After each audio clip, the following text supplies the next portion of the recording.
हमने last video में, ठीक है, किया था कि फ्लक्चुएशंस की थी कैनोनिकल इंसेंबल में। अब हम करते हैं ग्रैंड कैनोनिकल इंसेंबल में हमारे पास फ्लक्चुएशन। अब उसका हम रिज़ल्ट क्या करेंगे, डिराइव नहीं करेंगे। जैसे हमने वहाँ पे एवरेज एनर्जी से निकाला था, यहाँ पे आप एवरेज पार्टिकल से फिर उसका डेरिवेटिव करोगे म्यू के साथ, फिर वो लंबा चौड़ा, ठीक है, डेरिवेशन होगी। वो करने की ज़रूरत नहीं है, सिर्फ आपने क्या करना है, एक रिज़ल्ट याद रखना है, ठीक है। वो रिज़ल्ट क्या है, delta N I square is divided by N I average का square is equal to 1 by N I average minus A. अब यहाँ पे एन आई क्या है, number of particles. N I हमारे पास नंबर ऑफ पार्टिकल्स हैं, और एन आई के ऊपर बार means average number of particles, average number of particles, ठीक है। और ये डेल्टा एन आई क्या है, डेल्टा एन आई है रूट, ठीक है, यहाँ पे एन आई स्क्वेयर की एवरेज वैल्यू, फिर एन आई की एवरेज वैल्यू का स्क्वायर करना है। जैसे हमने एनर्जी की टर्म, एनर्जी में किया था, कैनोनिकल इंसेंबल में किया था, वैसे ही सेम प्रोसीजर करना है, ठीक है। एन आई है नंबर ऑफ पार्टिकल्स, और फिर एन आई एवरेज हो जाएगा एवरेज नंबर ऑफ पार्टिकल्स, और ये फ्लक्चुएशंस हैं, ठीक है। इसको समटाइम्स स्टैंडर्ड डेविएशन भी बोला जाता है, स्टैंडर्ड डेविएशन या फिर fluctuations in number of particles, ठीक है। अगर मैं इस रूट को इस तरफ ले आऊँ तो डेल्टा एन आई स्क्वेयर बन जाएगा, एन आई स्क्वेयर की एवरेज वैल्यू, एन आई की एवरेज वैल्यू का स्क्वेयर, और इसको हम बोलते हैं वेरिएंस, ठीक है, इसको हम बोलते हैं वेरिएंस। तो ये टर्म्स याद रखना, और ये फॉर्मूला बहुत ही इम्पॉर्टेंट है, ठीक है। अब देखो, अगर हम ए की वैल्यू हमारे पास 0 होती है मैक्सवेल बोल्ट्जमैन के लिए, ए की वैल्यू हमारे पास 1 होती है फर्मी डायराक के लिए, और ए की वैल्यू -1 होती है बोस-आइंस्टाइन के लिए, ठीक है। अब हमारे पास अगर हम ए की वैल्यू 0 रखेंगे तो आपके पास ये बन जाएगा, ठीक है। अगर हम ए की वैल्यू 0 रखते हैं तो मैक्सवेल बोल्ट्जमैन के लिए देखो एक्सप्रेशन क्या बन जाएगा, delta N I square by N I average का square is equal to 1 by N I average, ये 0 हो जाएगा। तो यहाँ से ये कट गया, तो डेल्टा एन आई स्क्वेयर किसके इक्वल आ जाएगा, एन आई एवरेज के, ठीक है। ऐसे ही फर्मी डायराक के लिए क्या हो जाएगा, डेल्टा एन आई, इसके लिए ए की वैल्यू 1 है, delta N I square by N I का square, N I average value का square is equal to 1 by N I -1, ठीक है। अब इसको थोड़ा सा सिंप्लीफाई करते हैं, एन आई का square is equal to 1 minus N I की average divided by N I की एवरेज, एक कट जाएगी पावर, तो डेल्टा एन आई का square is equal to N I average 1 minus N I average, ये आ गया है वेरिएंस। तो फर्मी डायराक में वेरिएंस इतना होता है, ठीक है। सिमिलरली आप बोस-आइंस्टाइन के लिए भी फाइंड कर सकते हो।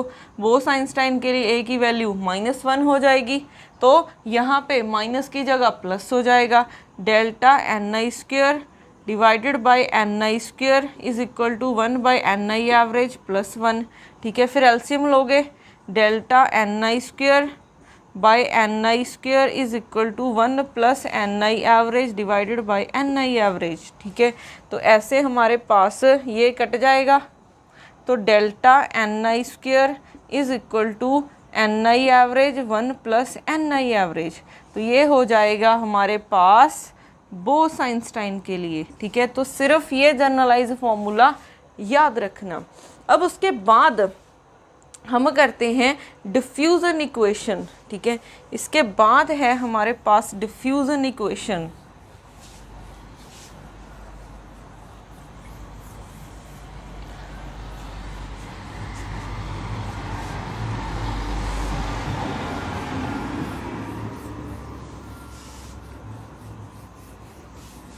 उसके बाद है डिफ्यूजन इक्वेशन।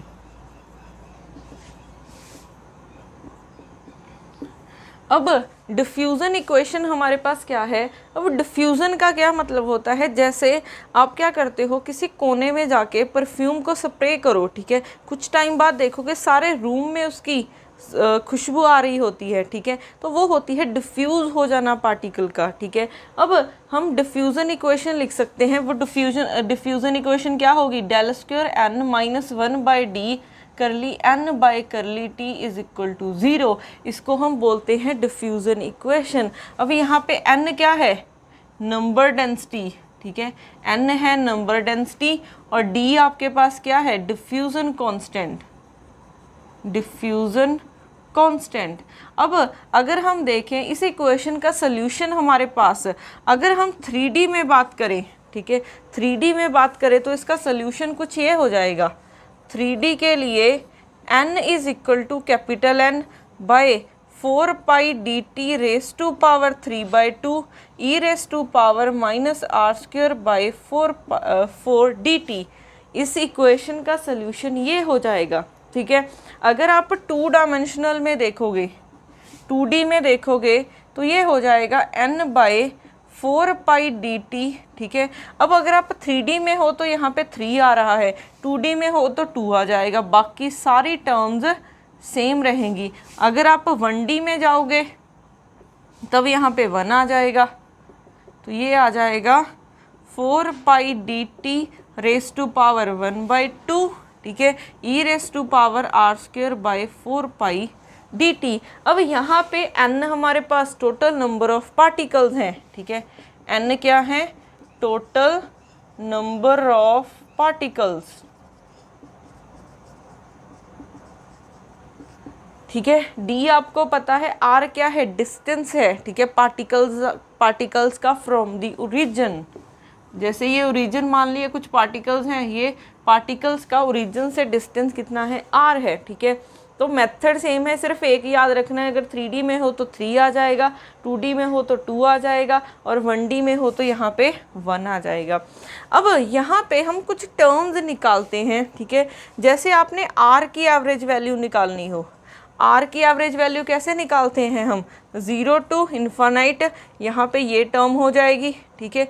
सिर्फ ये तो कांस्टेंट है, अगर मैं ये लिखूँ तो r into e raise to power r square by 4 pi D T, R की वैल्यू minus infinite to plus infinite हो सकती है, ठीक है। r की वैल्यू माइनस इन्फानाइट से प्लस इन्फानाइट हो सकती है। एवरेज वैल्यू कैसे निकालते हो, r इंटू ये हो जाएगा प्रोबेबिलिटी, ठीक है, मीन्स नंबर डेंसिटी के साथ मल्टीप्लाई करोगे, फिर आ जाएगा minus infinite to plus infinite e raise to power r square by 4 D T. हम प्रोबेबिलिटी डिस्ट्रीब्यूशन के साथ मल्टीप्लाई करते हैं, ठीक है, तो ये बन गया। अब देखो यहाँ पे ये एक इवन फंक्शन है, ठीक है, ये एक इवन फंक्शन है, ये एक ऑड फंक्शन है, तो इसका आंसर क्या हो जाएगा, 0। तो अगर हम r की एवरेज वैल्यू निकालें तो वो क्या हो जाएगी, 0, ठीक है। अगर आप 2D में भी निकालोगे तब भी r की एवरेज वैल्यू, क्योंकि यहाँ पे a एक इवन फंक्शन है, r आएगा तब भी r की एवरेज वैल्यू 0 हो जाएगी, ठीक है। यहाँ पे भी r की एवरेज वैल्यू 0 हो जाएगी। बट अगर हम r स्क्वायर की एवरेज वैल्यू निकालें, ठीक है, r स्क्वायर की एवरेज वैल्यू निकालोगे तो यहाँ पे r स्क्वायर हो जाएगा, ठीक है। ये भी एक इवन फंक्शन है, ये भी एक इवन फंक्शन है, तो ये 2 टाइम्स 0 टू इन्फानाइट हो जाएगा, तब इसका आंसर आएगा, ठीक है। सिर्फ इंटीग्रेशन सॉल्व करनी है, डी टी आ जाएगा, सॉरी यहाँ पे डी आर हो जाएगा, डी आर के साथ कर रहे हैं। तो अगर आप इसको सॉल्व करोगे तो आपके पास बनेगा 6 डी टी, ठीक है। अगर आप ये 2D में सॉल्व करोगे तो ये बन जाएगा 4 डी टी, सिर्फ 2 कम करने हैं। अगर ये 1D में करोगे तो आ जाएगा 2 डी टी, ठीक है। आप इस इंटीग्रेशन को सॉल्व भी कर सकते हो, ठीक है। अगर नहीं सॉल्व करना तो डायरेक्ट याद रख सकते हो कि r स्क्वायर की वैल्यू होती है 6 डी टी, 2D में 4 डी टी और 1D में 2 डी टी, सिर्फ 2 कम होता जाता है। 6 से 2 कम करोगे 4, 4 से 2 कम करोगे तो 2 आ जाएगा, ठीक है।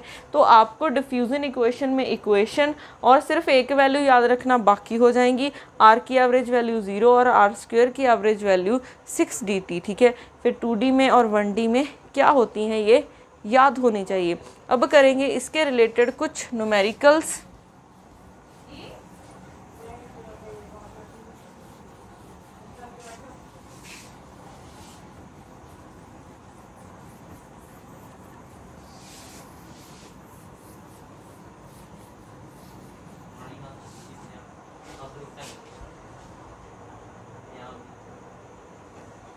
अब नेक्स्ट करते हैं इसके क्वेश्चंस। तो हमारे पास फर्स्ट क्वेश्चन है, consider two independently diffusing non interacting particles in 3 dimensional space both placed at the origin at the time t is equal to 0.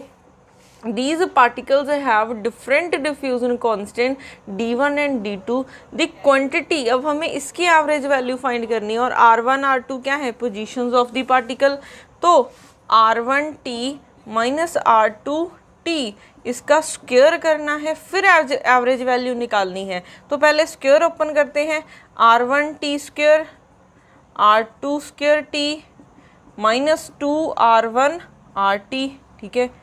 फिर एवरेज वैल्यू, तो यहाँ से r1 का स्क्वायर यही बन जाएगा, फिर r2 स्क्वायर की average value minus 2 times r1 r2 की एवरेज वैल्यू, ये 0 होती है क्योंकि हमने पढ़ा है ये भी 0 होगा, ये भी 0 होता है। तो इनका प्रोडक्ट करोगे तब भी वो क्या बनेगा, 0 बनेगा, ठीक है। तो अब इसकी वैल्यूज़ 3D में बात कर रहे हैं, तो r स्क्वायर की एवरेज वैल्यू किसके इक्वल थी, 6dt के, ठीक है। यहाँ पे r1 है क्योंकि डिफरेंट डिफ्यूजिंग कांस्टेंट है, तो 6d1t प्लस 6d2t, तो यहाँ से 6t d1 प्लस d2 इसका आंसर हो जाएगा, ठीक है।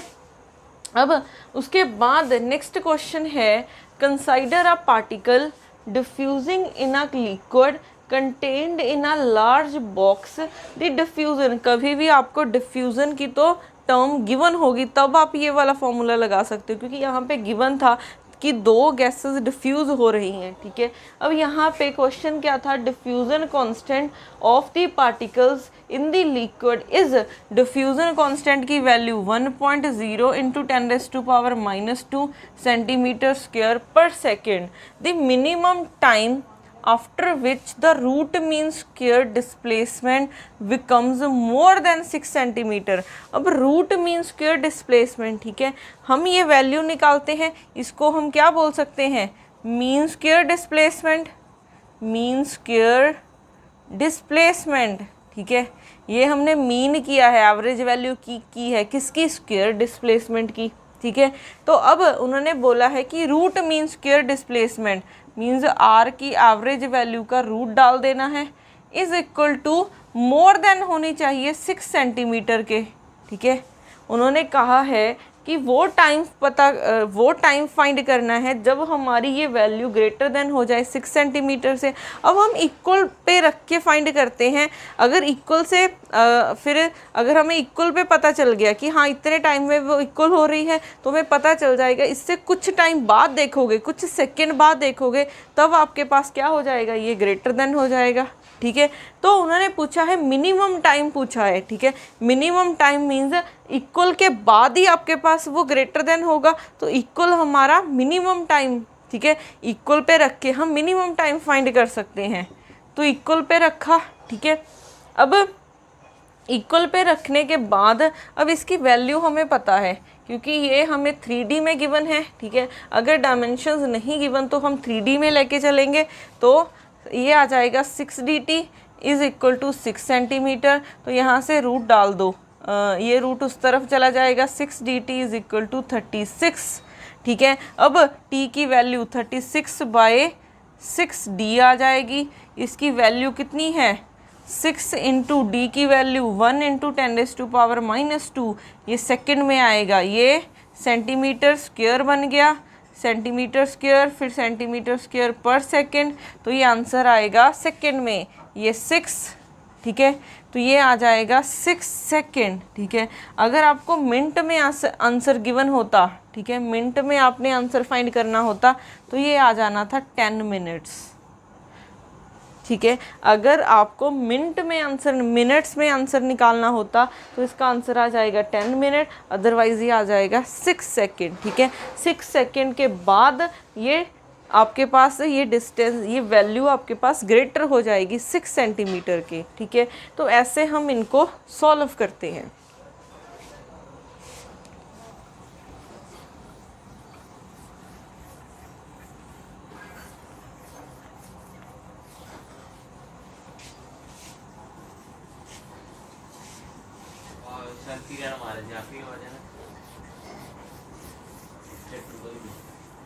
तो नेक्स्ट हम करेंगे हमारी नेक्स्ट क्लास में। Thank you.